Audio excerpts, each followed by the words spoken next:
ಇವತ್ತು ನಮ್ಮೆಲ್ಲರ ಪ್ರೀತಿಯ ವರನಟ ಡಾಕ್ಟರ್ ರಾಜ್ಕುಮಾರ್ ಅವರ 97ನೇ ಹುಟ್ಟುಹಬ್ಬ. ಈ ಜನ್ಮದಿನದ ಪ್ರಯುಕ್ತ ನಾನಿವತ್ತು ಒಂದು ಚಿಕ್ಕ ವಿಡಿಯೋನ ಶೇರ್ ಮಾಡ್ತಾ ಇದ್ದೀನಿ.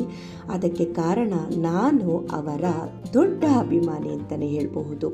ಅವರೆಲ್ಲ ಮಾಡಿದಂತಹ ಚಿತ್ರಗಳನ್ನು ನಾನು ನೋಡುತ್ತಾ ಬೆಳೆದವಳು. ಅವರ ಹಾಡುಗಳು ಅಂದರೆ ಇಷ್ಟ, ಅವರ ನಟನೆ ಅಂದರೆ ಇಷ್ಟ, ಅವರಂದ್ರೇ ಇಷ್ಟ. ಅಷ್ಟು ಅಚ್ಚುಮೆಚ್ಚಿನ ನಾಯಕ ನಟ ನಮ್ಮ ಡಾಕ್ಟರ್ ರಾಜ್ಕುಮಾರ್. ಎಲ್ಲರಿಗೂ ಸಹ ಅವರ ಪಾತ್ರ ಅಂದರೆ ಇಷ್ಟ ಆಗುತ್ತೆ.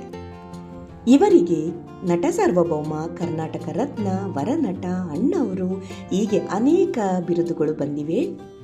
ಇವರು ಜನಿಸಿದ್ದು 24 ಏಪ್ರಿಲ್ 1929 ಗಾಜನೂರಿನಲ್ಲಿ. ಮತ್ತು ಇವರ ಮೊದಲನೇ ಹೆಸರು ಮುತ್ತುರಾಜ್ ಅಂತ. ಈ ಪ್ರಸಿದ್ಧ ನಟ 1954ರಿಂದ 2005ರವರೆಗೆ 5 ದಶಕಗಳ ಕಾಲ ಚಿತ್ರರಂಗದ ಬದುಕಿನಲ್ಲಿ 200ಕ್ಕೂ ಹೆಚ್ಚು ಚಿತ್ರಗಳಲ್ಲಿ ನಾಯಕರಾಗಿ ನಟಿಸಿದ ಹೆಗ್ಗಳಿಕೆ ಡಾಕ್ಟರ್ ರಾಜ್ರದ್ದು. ಕೇವಲ ನಟರಾಗಿ ಉಳಿಯದೆ ಹಿನ್ನೆಲೆ ಗಾಯಕರಾಗಿ ಸಹ ಹೆಸರು ಮಾಡಿದ್ದಾರೆ. ಇವರ ತಂದೆ ಕನ್ನಡ ರಂಗಭೂಮಿಯ ಹೆಸರಾಂತ ಪ್ರತಿಭೆ ಸಿಂಗನಲ್ಲೂರು ಪುಟ್ಟಸ್ವಾಮಯ್ಯ ಮತ್ತು ಲಕ್ಷ್ಮಮ್ಮ. ಇವರ ದೊಡ್ಡ ಮಗನಾಗಿ ಇವರು ಜನಿಸಿದ್ದು ಚಾಮರಾಜನಗರ ಜಿಲ್ಲೆಯ ಗಡಿಭಾಗದಲ್ಲಿರುವ ದೊಡ್ಡ ಗಾಜನೂರಿನಲ್ಲಿ. ಇವರು ತಮ್ಮ ಅತ್ತೆ ಮಗಳಾದ ಪಾರ್ವತಮ್ಮನವರನ್ನು 1953ರಲ್ಲಿ ಮದುವೆಯಾದರು. ಇವರಿಗೆ 5 ಜನ ಮಕ್ಕಳು, ಅದರಲ್ಲಿ 3 ಜನ ಗಂಡು ಮಕ್ಕಳು, 2 ಹೆಣ್ಣು ಮಕ್ಕಳು. ಗಂಡು ಮಕ್ಕಳಾದ ಶಿವರಾಜ್ಕುಮಾರ್, ರಾಘವೇಂದ್ರ ರಾಜ್ಕುಮಾರ್ ಮತ್ತು ಪುನೀತ್ ರಾಜ್ಕುಮಾರ್ ಕನ್ನಡ ಚಿತ್ರರಂಗದ ನಾಯಕ ನಟರು. ಹಾಗೂ ಹೆಣ್ಣು ಮಕ್ಕಳು ಪೂರ್ಣಿಮಾ ಹಾಗೂ ಲಕ್ಷ್ಮಿ. ರೌದ್ರ ಪಾತ್ರಗಳಲ್ಲಿ ಹೆಸರಾಗಿದ್ದ ಪುಟ್ಟಸ್ವಾಮಯ್ಯನವರು ಗುಬ್ಬಿ ಕಂಪನಿಯಲ್ಲಿ ಕಲಾವಿದರಾಗಿದ್ದರು. ಬಡತನದಿಂದಾಗಿ ನಮ್ಮ ಮುತ್ತುರಾಜವರು ವಿದ್ಯಾಭ್ಯಾಸವನ್ನು 4ನೇ ತರಗತಿಗೆ ನಿಲ್ಲಿಸಬೇಕಾಯಿತು. ತನ್ನ ತಂದೆಯಿಂದಾಗಿ ಸ್ವಲ್ಪ ತರಬೇತಿಯನ್ನು ಪಡೆದಂತಹ ರಾಜ್ಕುಮಾರ್ ಅವರು ಅಲ್ಲೇ ಸಣ್ಣ ಪುಟ್ಟ ಪಾತ್ರಗಳನ್ನು ಮಾಡ್ತಾ ಇದ್ರು. ಇದಾದ್ಮೇಲಿಂದ HLN ಸಿಂಹರವರು ಮುತ್ತುರಾಜ್ಗೆ ರಾಜ್ಕುಮಾರ್ ಎಂಬ ಹೊಸ ಹೆಸರು ಕೊಟ್ಟು ಬೇಡರ ಕಣ್ಣಪ್ಪದಲ್ಲಿ ನಾಯಕರನ್ನಾಗಿ ಮಾಡಿದರು. ಈ ಚಿತ್ರ ರಾಷ್ಟ್ರ ಪ್ರಶಸ್ತಿ ಪಡೆದ ಪ್ರಥಮ ಚಿತ್ರವಾಗಿ ಕನ್ನಡ ಚಿತ್ರರಂಗದಲ್ಲಿಯೇ ಒಂದು ಮೈಲಿಗಲ್ಲಾಯಿತು. ಮುಂದೆ ಇವರು ಮುಟ್ಟಿದ್ದೆಲ್ಲ ಚಿನ್ನ ಆಯ್ತಾ ಬಂತು. ಅದರಲ್ಲಿ ಕೆಲವು ಚಿತ್ರಗಳನ್ನ ನಾನು ಹೇಳ್ತೀನಿ. ಭಕ್ತ ಕನಕದಾಸ, ನವಕೋಟಿ ನಾರಾಯಣ, ಶ್ರೀಕೃಷ್ಣ ದೇವರಾಯ, ಮಂತ್ರಾಲಯ ಮಹಾತ್ಮೆ, ಜೇಡರ ಬಲೆ, ಆಪರೇಷನ್ ಡೈಮಂಡು, ಕಸ್ತೂರಿ ನಿವಾಸ, ಸಾಕ್ಷಾತ್ಕಾರ, ಬಂಗಾರದ ಮನುಷ್ಯ, ಗಂಧದ ಗುಡಿ, ಸಂಪತ್ತಿಗೆ ಸವಾಲು, ಸನಾದಿ ಅಪ್ಪಣ್ಣ, ಶ್ರಾವಣ ಬಂತು, ಹಾಗೆ ದೇವತಾ ಮನುಷ್ಯ, ಕವಿರತ್ನ ಕಾಳಿದಾಸ, ಒಂದು ಮುತ್ತಿನ ಕತೆ, ಶಬ್ದವೇದಿ, ಆಕಸ್ಮಿಕ, ಮಯೂರ, ಬಬ್ರು ವಾಹನ, 2 ಕನಸು, ಭಾಗ್ಯವಂತರು, ಹೀಗೆ ಅನೇಕ ಚಿತ್ರಗಳನ್ನು ನಮ್ಮ ಕನ್ನಡ ಚಿತ್ರರಂಗಕ್ಕೆ ಇವರು ಕೊಟ್ಟಿದ್ದಾರೆ. ಮತ್ತು ಇನ್ನೊಂದು ಹೇಳಬೇಕು, ಇವರು ಕನ್ನಡ ಬಿಟ್ಟು ಯಾವುದೇ ಬೇರೆ ಭಾಷೆಯಲ್ಲಿ ಇವರು ಅಭಿನಯ ಮಾಡಿಲ್ಲ. ಅದು ಒಂದು ಹೆಮ್ಮೆಯ ವಿಚಾರ. ಇವರ ಜೊತೆ ಆರತಿ, ಭಾರತಿ, ಜಯಂತಿ, ಲೀಲಾವತಿ, ಸರಿತಾ, ಮಂಜುಳಾ, ಲಕ್ಷ್ಮಿ, ಮಾಧುರಿ, ಜಯಪ್ರದ, ಸರೋಜಿನಿ ದೇವಿ, ಗೀತಾ, ಹೀಗೆ ಅನೇಕ ಮೇರು ನಟಿಯರು ಅಭಿನಯ ಮಾಡಿದ್ದಾರೆ. ಇವರು ನಟನೆ ಮಾತ್ರವಲ್ಲದೆ ಹಿನ್ನೆಲೆ ಗಾಯಕರಾಗಿಯೂ ಸಹ ಹಾಡನ್ನು ಹಾಡಿದ್ದಾರೆ. ಇವರ ಚಿತ್ರವಲ್ಲದೆ ಬೇರೆಯ ನಾಯಕ ನಟರ ಚಿತ್ರಗಳಿಗೂ ಹಾಡನ್ನು ಹಾಡಿದ್ದಾರೆ. ಹಾಗೆ ಭಕ್ತಿ ಪ್ರಧಾನ ಚಿತ್ರಗಳಿಗೂ ಹಾಡನ್ನು ಹಾಡಿದ್ದಾರೆ. ಜನಪದ ಗೀತೆಗಳು ಹಾಗೆ ಭಕ್ತಿ ಪ್ರಧಾನ ಗೀತೆಗಳಿಗೆ ಹಾಡನ್ನು ಹಾಡಿದ್ದಾರೆ.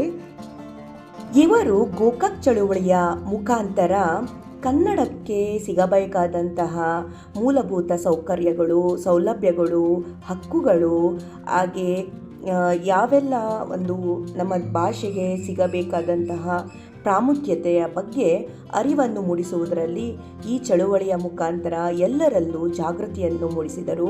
ಅನೇಕ ಭಾಷಣಗಳನ್ನು ಮಾಡಿದರು.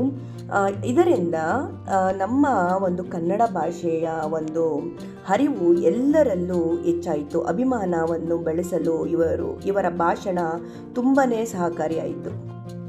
ಮತ್ತೆ ಅವರು 2000 ಇಸವಿಯಲ್ಲಿ ನರಾಂತಕ ದಂತಚೋರ ವೀರಪ್ಪನಿಂದ ಅಪಹರಣ ಆಗುವಂಥ ಪರಿಸ್ಥಿತಿ ಬಂತು. ಮತ್ತೆ ಎಷ್ಟೋ ತಿಂಗಳು ಆ ಕಾಡಲ್ಲಿ ಕಳೆಯಬೇಕಾದಂತಹ ಪರಿಸ್ಥಿತಿ ಎದುರಾಯಿತು. ನಂತರ ಅವರು ವಾಪಸ್ ಬಂದರು. ಮತ್ತೆ ಅವರು ಕೊನೆಯ ಚಿತ್ರವಾಗಿ ಶಬ್ದವೇದಿ ಫಿಲಮ್ನ ಮಾಡಿದ್ರು. ನಂತರ ಮಂಡಿ ನೋವೆಲ್ಲ ಜಾಸ್ತಿಯಾಗಿ ರೆಸ್ಟಲ್ಲಿದ್ದರು.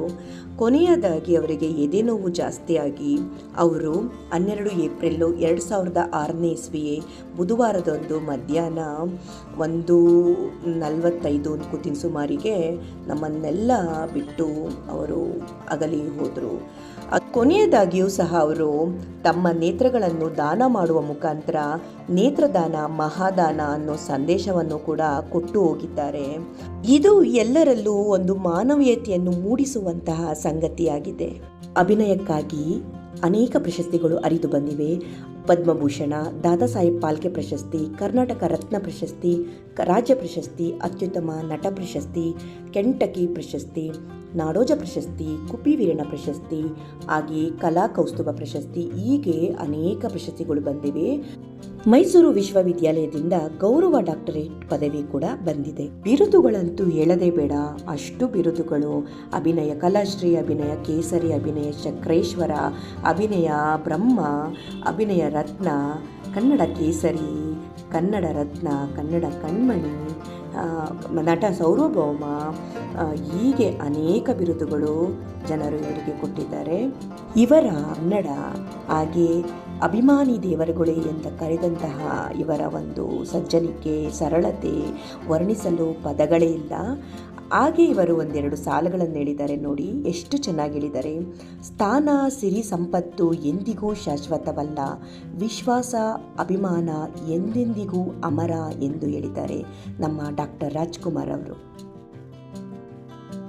ನೀವು ನಮ್ಮನ್ನು ಅಗಲಿ ಹೋಗಿದ್ರು, ನೀವು ನಮ್ಮ ಜೊತೆಗೆ ಇದ್ದೀರಾ. ನಿಮ್ಮ ಚಿತ್ರಗಳು ಜೀವಂತವಾಗಿ ನಮ್ಮ ಜೊತೆಯಲ್ಲೇ ಇದ್ದಾವೆ, ಅವುಗಳು ನಮ್ಮ ಜೀವನಕ್ಕೆ ಸ್ಫೂರ್ತಿಯಾಗಿರ್ತವೆ. ಅಂತಹ ಒಳ್ಳೊಳ್ಳೆ ಚಿತ್ರಗಳನ್ನು ನೀವು ಕೊಟ್ಟಿದ್ದೀರಾ.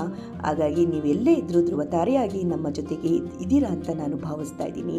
ಮತ್ತೆ ನಮ್ಮ ಕನ್ನಡ ಮಣ್ಣಿನಲ್ಲೇ ಹುಟ್ಟಿ ಬನ್ನಿ ಅಂತ ಹೇಳ್ತಾ ಈ ಒಂದು ವಿಡಿಯೋವನ್ನು ನಾನು ಮುಗಿಸ್ತಾ ಇದ್ದೀನಿ. ಈ ಒಂದು ವಿಡಿಯೋವನ್ನು ನೋಡಿದ್ದಕ್ಕೆ ನಿಮಗೆಲ್ಲರಿಗೂ ಹೃತ್ಪೂರ್ವಕ ಧನ್ಯವಾದಗಳು.